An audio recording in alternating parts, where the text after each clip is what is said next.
The challenge broadcast ended. Silence filled the room. Nobody spoke for several seconds. The image of Lord Rain's twisted body remained burned into everyone's minds.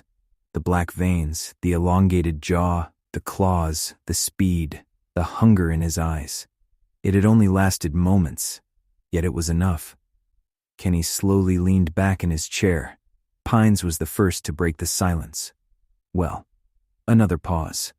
That answers one question. Lyra looked toward him. What question? Pines pointed toward the frozen image still sitting on the screen. The monsters. The room immediately understood. Celine folded her arms. You think that's what they are? Kenny nodded. I think that's what they started as. The room became thoughtful. The challenge footage replayed automatically. Lord Rain standing atop the tower, mutating, changing, becoming something else, something less human, something frighteningly familiar. Darius sighed heavily. The old warrior rubbed his face. I was afraid of that. Nobody spoke, because they had all reached the same conclusion. The villagers had spoken about experiments. The villagers had spoken about monsters. The villagers had spoken about cannibals. Now they had watched Lord Rain become one, even if only temporarily.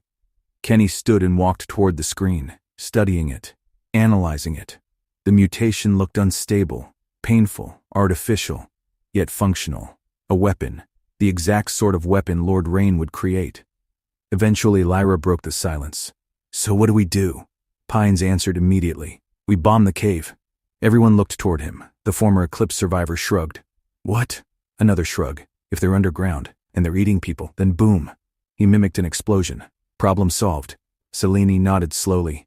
Honestly, pausing briefly, that was my first thought too. Darius crossed his arms. I can't say I disagree. The room slowly started agreeing, one after another. Practical, simple, efficient. Destroy the cavern, seal it, end the threat. Kenny remained silent. Pines noticed first. You're making that face. Kenny looked over. What face? The face you make before doing something stupid. Lyra immediately nodded. Oh, he's definitely making that face. Celine sighed. He is. Darius groaned. I don't like where this is going. Kenny folded his arms, then finally spoke. We're not bombing them. The room immediately erupted. What? Why? Seriously? Have you seen them? Kenny raised a hand. Everyone quieted. Then he pointed at the paused image of Lord Rain. Tell me something. The room waited. What if they don't know what they're doing? Silence. Kenny continued. What if they aren't choosing this? What if they're victims? What if they're trapped? Nobody answered, because nobody knew. Kenny looked around the room. The villagers didn't volunteer. Another pause. The experiments weren't ethical. The mutations weren't natural. So why should we assume the people underground wanted any of this? The room became thoughtful, even Pines, which was rare. Kenny continued. If there is a cure, another pause. Then they deserve it. If there is a way to help them. Then we should try. If there isn't, then we can discuss other options. Nobody spoke for several moments. Then Darius slowly stood. The old warrior looked emotional, unexpectedly emotional. His eyes remained fixed on Kenny. Then he smiled, a proud smile, one Kenny hadn't seen often.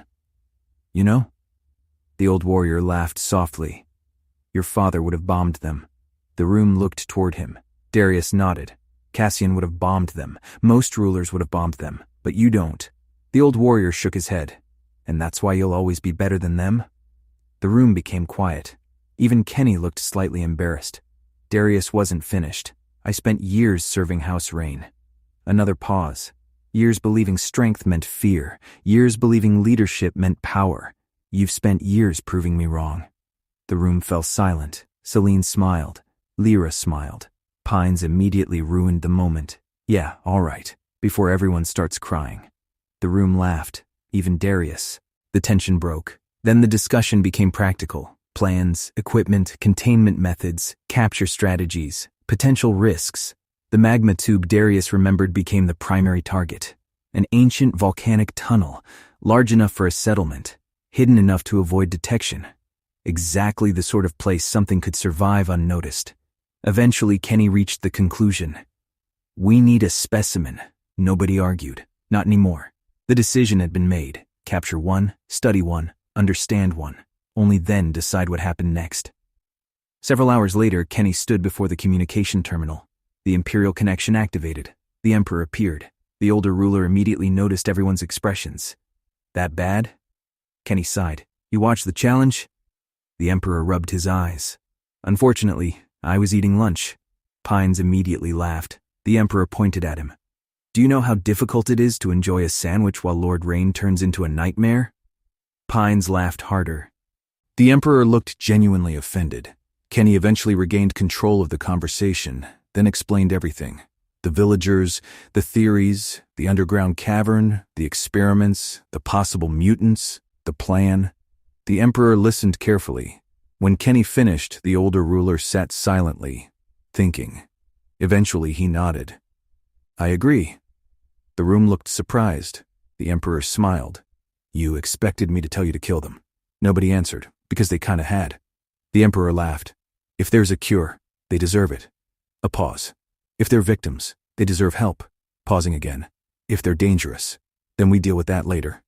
The room relaxed slightly. The Emperor leaned forward. What do you need? Kenny answered immediately. Biologists, the best, genetic specialists, medical researchers, anyone capable of studying this. The Emperor nodded. Done. Just like that. No hesitation, no negotiation. Done. The Emperor continued. The moment you return. Another pause. They'll already be waiting on reach. Kenny smiled. Thank you. The Emperor waved it off. Just bring something back alive. Pines immediately pointed. No promises. The Emperor looked horrified. You're going too? Of course. The Emperor sighed deeply. Oh, good. Another pause. That makes me feel much worse. The room laughed. Eventually the call ended. The Emperor disappeared.